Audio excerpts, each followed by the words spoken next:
The best love stories often begin with two people who absolutely cannot stand each other. It's such a good question, Yeah. honestly. I mean, welcome to this deep dive, everyone. Today, we are exploring the anatomy of a perfect fictional romance. And we really have the ultimate test case for this today. Oh, absolutely. We've pulled together this fascinating stack of character studies, fandom breakdowns, and psychological analyses, and it's all centered on one incredibly intense dynamic, Kate Sharma and Anthony Bridgerton. The tension there is just, well, it's off the charts. It really is. So our mission today is to unpack the psychology, the narrative tropes, and just the sheer emotional roller coaster of these two characters. We want to figure out the underlying mechanics of why their specific dynamic works so well. Exactly. We need to answer one massive question, which Mhm. is, are Kate and Anthony truly the greatest love story in this entire fictional universe? That's a huge claim, I know. It is, but it's a phenomenal question because uh, their dynamic completely disrupts the baseline we were given in this universe. Right, because of season one. Exactly. If you think back to that first season, the romance between Simon and Daphne was built on this very sudden, very intense, almost instant physical attraction. Yeah, it was explosive right out of the gate. Love at first sight, basically. Right. But the character breakdowns we are analyzing today highlight how Kate and Anthony operate on a completely different frequency. Totally different. This is an agonizingly slow, emotionally charged collision. It is definitely not love at first sight. It's a bond forged in, rivalry, profound personal sacrifice, and this is the key, the absolute terror of opening your heart when you spent a lifetime building walls around it. And those walls are incredibly thick. I mean, Yeah. before we can even understand why they clash so spectacularly, we have to look at the individual armor each character was wearing when they first met. Oh, they were fully armored, ready Well, for war. literally. So let's start with Anthony. We know he is the Viscount, he's the eldest sibling, he's the head of the family. He is rigidly obsessed with duty. Duty above all else. Right. We don't need to rehash his entire resume, but let's get into the mechanics of his mindset. Because he lost his father at a very young age and had to just, well, take over everything. Overnight, basically. Yeah. Okay, let's unpack this. From a psychological standpoint, how does watching his mother grieve that massive loss actually rewire his brain to view love as a tactical error? Well, it comes down to a deeply ingrained trauma response. Specifically, it's a form of extreme avoidance behavior. Avoidance. Okay. Yeah, because Anthony witnessed firsthand the absolute devastation his mother experienced when his father died suddenly. He didn't just see normal sadness. Right. It's debilitating. Exactly. He saw how love, when it is that deep and profound, can utterly incapacitate a person when it's lost. His mother essentially shut down. Leaving a teenage Anthony to navigate the family's survival completely alone. Right. So his internal logic becomes ruthlessly pragmatic. He thinks, if I never allow myself to fall in love, I will never inflict that kind of paralyzing pain on myself. Wow. That is heavy. It gets heavier. Because, more importantly, he has this fatalistic belief that he's destined to die young, just like his father. Oh, right. The bee sting trauma. Yes, exactly. So he refuses to inflict that kind of pain on a future wife. It's not that he thinks he is unworthy of affection, which is a common misconception. Right. It's not a self-esteem issue. Not at all. He actually views emotional attachment as a direct threat to his family's stability. So he decides to marry purely for practical reasons, keeping his heart, completely quarantined. That makes so much sense. He's literally trying to engineer a failsafe against grief. That is exactly what he's doing. Which brings us to Kate Sharma, because Anthony's specific brand of trauma seemingly requires a highly submissive, practical partner to work, right? Right, someone who won't demand his heart, someone who just plays the role. Exactly, and that entire plan just absolutely shatters the second he meets Kate. Completely shatters. Because she is fiercely protective, incredibly intelligent, and completely determined to sacrifice her own future for her younger sister, Edwina. She is a force of nature. She really is. So when you look at the psychological framing of the sources we have, what is actually driving Kate's relentless need to manage everyone else's lives? What's fascinating here is that clinical analyses of this kind of character dynamic point straight to a concept called parentification. Parentification. I've heard that term thrown around online a lot. It's very relevant here. It happens when a child is forced to take on the responsibilities of an adult long before they are developmentally ready. So similar to Anthony. Very similar. Yeah. Kate stepped in to manage the family's survival. But for Kate, it goes a step further because she is the stepdaughter. Ah, right. The dynamics are different. Yeah, she has internalized this incredibly toxic idea that her place in the family is conditional. She literally believes she has to earn her right to be loved through her utility. Through being useful, that is heartbreaking. It is. Parentification rewires the brain to view vulnerability as a threat.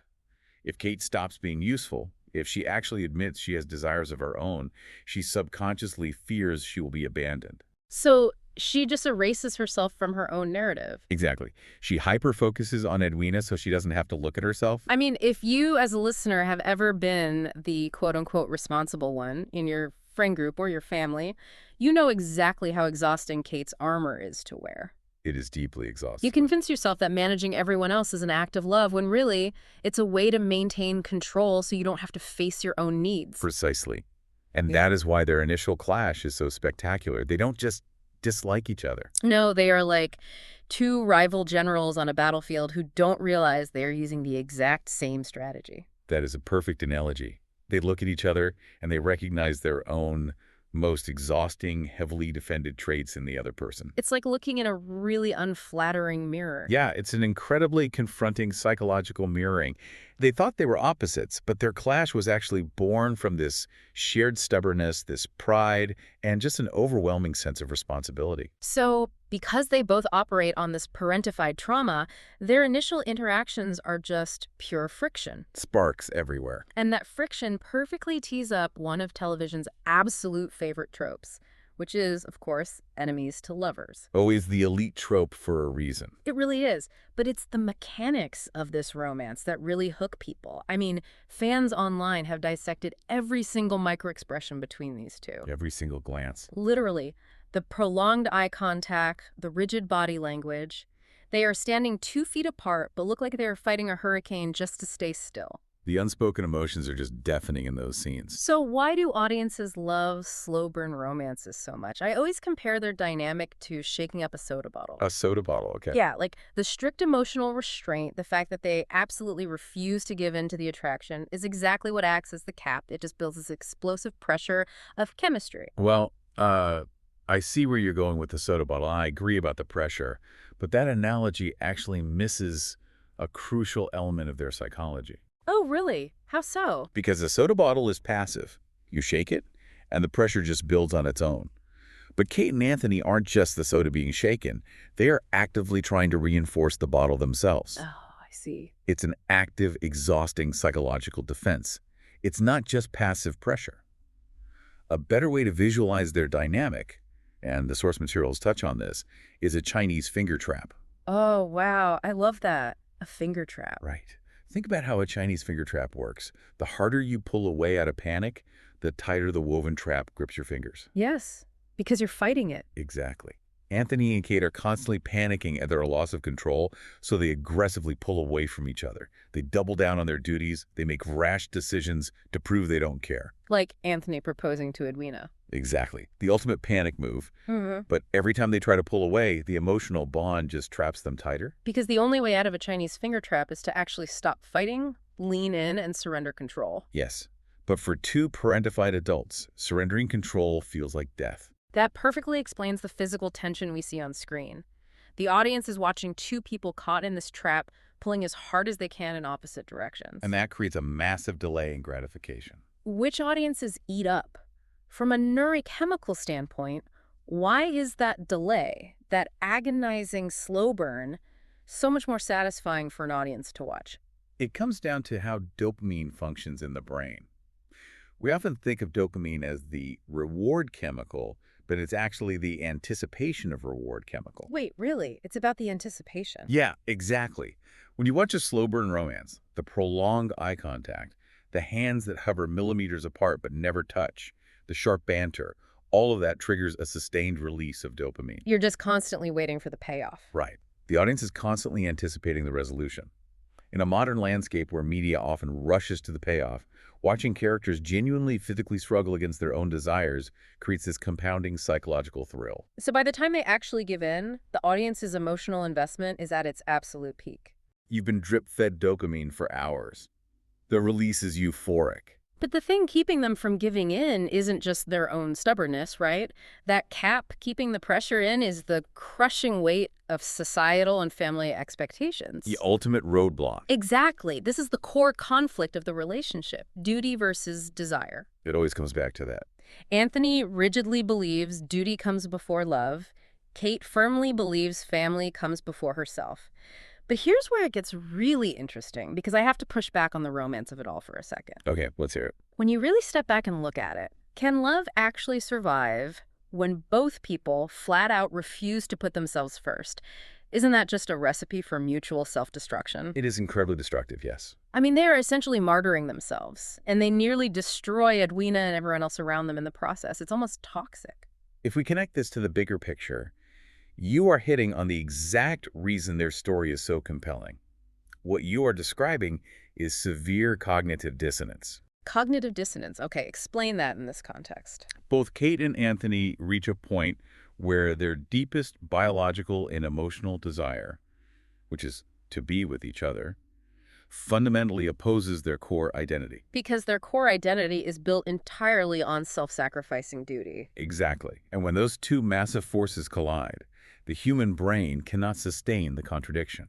It causes a literal psychological breakdown before they can achieve a breakthrough. Wow. Because they were both fully prepared to walk down the aisle into completely loveless, miserable futures. They were. Just because they thought suffering was the price of duty. It's that painful realization that setting yourself on fire just to keep your family warm isn't actually helping your family. No, it just leaves ashes. It hurts everyone. It really does. And the turning point for them isn't simply admitting they have feelings. The true emotional climax, the actual breakthrough, is when they finally give themselves permission to be selfish. Which is huge for them. It's everything.